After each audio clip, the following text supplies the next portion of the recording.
Kristen, long time no see. It's been a little bit since I've made a new video, but today I am back with a review of Fuller House Season 3. If you want to check out my reviews of Season 1 and Season 2, I will leave links to those, so please go check them out. But today we're talking about Season 3, and I have a lot of thoughts, so let's just jump right into it. The first thing I want to talk about is the characters this season. I feel like not only was there a great balance of the way that the guest stars came back this season, but I'm also feeling a lot more invested in the storylines of our main characters, which I think in Season 1 was definitely not the case, and I started warming up to a lot of them in Season 2, and now in Season 3 I'm like, okay, I'm feeling this. It's like one of those like guilty pleasure TV shows that's really quick to watch, really easy. I would say some of the standout characters for me this season were Fernando, Jimmy. I think Jimmy's great, and I wish she was in a little bit more of this season actually. Stephanie, I love her and Jimmy together. Just her and Jimmy had so many sweet moments this season that I really enjoyed. I would also say I was really warming up to Jackson this season. I thought had a little bit more personality than he has in the past. And Ramona I thought was really fun, and I love her relationship with Kimmy. I liked meeting Rocky, who is Gia's daughter, and I think that it would be really awesome to see her come back and do a little bit more. I just feel like there's something there with her character, and I was like very interested in learning a little bit more about her. And I thought the babies really shined this season. In the past, you know, they've just been kind of there, but like this time Tommy and Pamela were really cute, and they were in a little bit more of the scenes, and they were able to like walk around and like kind of talk a little bit, and I thought that was really cute. And then in terms of like guest appearances, I think that there was a much better job this season of kind of balancing, bringing in some of those older cast members.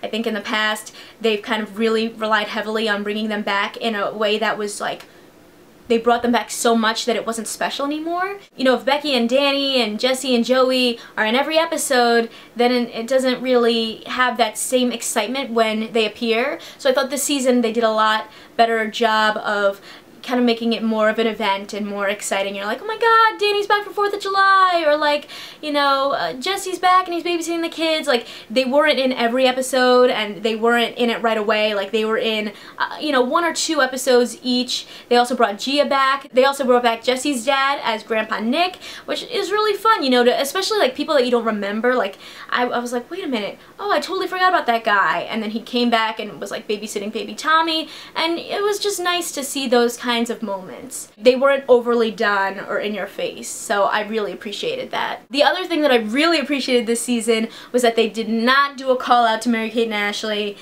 The last 2 seasons, they've broken the 4th wall, they've made some kind of Michelle joke, and I just felt like every time it was kind of tasteless and not really funny and kind of like jarring, you know, like it took you out of the show a little bit and was like, oh.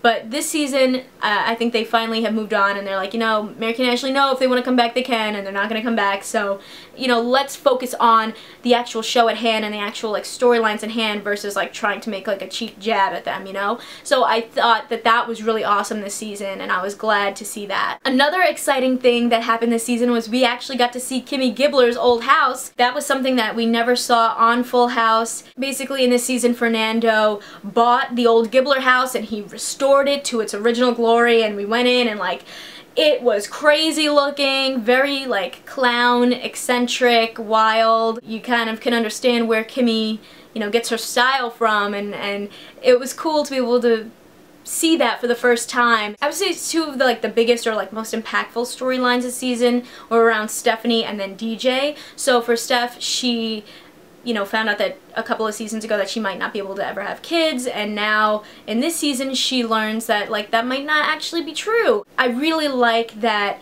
while Stephanie is like the cool, fun aunt, there's also like this sweet, sentimental, and like heartfelt storyline around her. One of my favorite moments was in the last episode when like she and Jimmy finally have a conversation about maybe having kids and, you know, maybe giving this a try, and I just think that Jimmy and Steph are such a cute couple. There's something about them that I really love, and they're so sweet together, so that was one of the moments that I really enjoyed this season. And then of course the really big thing this season is that love triangle between DJ, Steve, and Matt.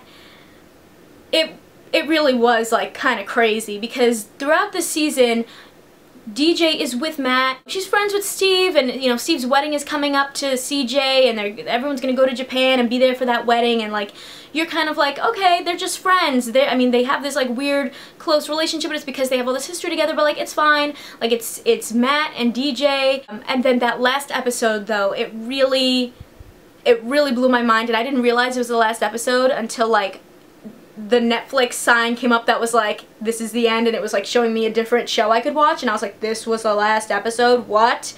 You can't end on a cliffhanger like that. So I'm gonna get into some of the spoilers of the Matt, DJ, Steve love triangle in the last episode, so if you haven't watched it yet, maybe pause here and come back, or if you have watched it, like, let's continue and we'll talk about it. Make sure to leave your thoughts in the comments below as well. We can keep the conversation going.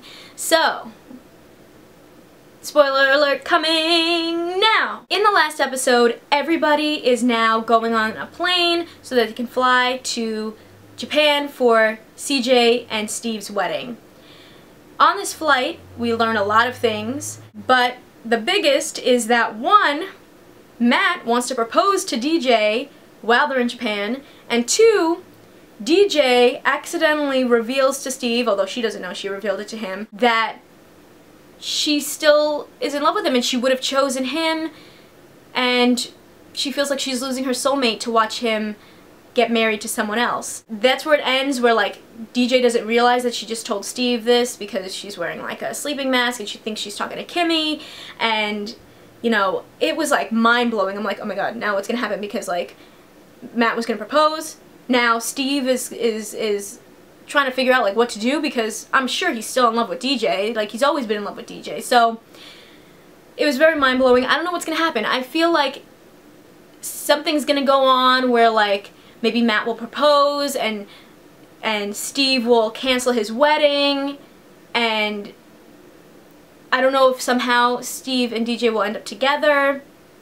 I don't know who I wanted to end up with either. I mean, like, Steve and DJ have a lot of history, but I mean, Matt's awesome too. I don't know. I'm like torn. Please leave your thoughts on the Steve, DJ, Matt love triangle, because I don't even know how I feel right now. I'm like back and forth about it. I would love to know your thoughts on Fuller House Season 3. How do you think it compared to Season 1 and Season 2? What were some of your favorite moments? Make sure to leave a comment down below and let me know. Give this video a thumbs up if you liked it, and click that subscribe button because I come out with new videos every week. See ya!